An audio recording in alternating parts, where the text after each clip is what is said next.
बिस्मिल्लाहिर्रहमानिर्रहीम। अस्सलाम वालेकुम viewers, welcome back to my channel. इस वीडियो में मैं आपको दिखाने जा रही हूँ कुछ अफ़गानी ड्रेसेस के डिज़ाइन जो कि बहुत ही ज़्यादा खूबसूरत हैं।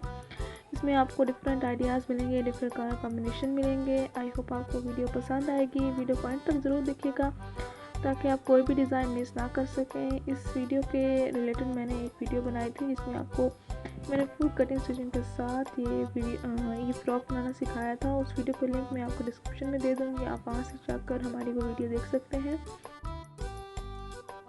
अगर आपको हमारी ये वीडियो पसंद आए तो हमारी वीडियो को लाइक ज़रूर दीजिएगा। ओके गाइस, अल्लाह हाफिज़। फिर मिलेंगे एक न्यू वीडियो के साथ।